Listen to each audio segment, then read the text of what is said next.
ভারতের গুজরাটের আহমেদাবাদ বিমানবন্দর থেকে স্থানীয় সময় দুপুর 1:38 লন্ডনের উদ্দেশ্যে উড়াল দেয় এয়ার ইন্ডিয়ার যাত্রীবাহী বিমান AI-171 এয়ারক্রাফট। বিমানটিতে 10 জন ক্রু সহ 242 জন আরোহী ছিলেন। উড্ডয়নের মাত্র 5 মিনিট পরই বিমানবন্দরের পাশেই আবাসিক এলাকায় বিধ্বস্ত হয় বিমানটি।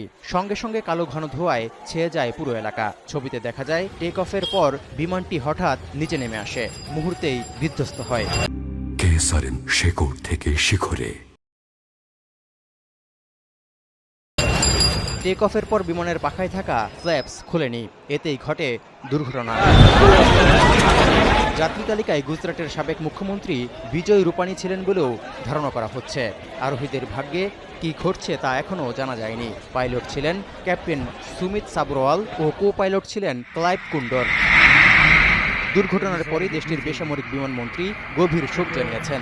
ঘটনাস্থলে উদ্ধারকারী টিম কাজ করছে। প্রধানমন্ত্রী নরেন্দ্র মোদী ও পশ্চিমবঙ্গের মুখ্যমন্ত্রী মমতা ব্যানার্জিও শোক জানিয়েছেন। বন্ধ ঘোষণা করা হয়েছে আহমেদাবাদ বিমানবন্দর।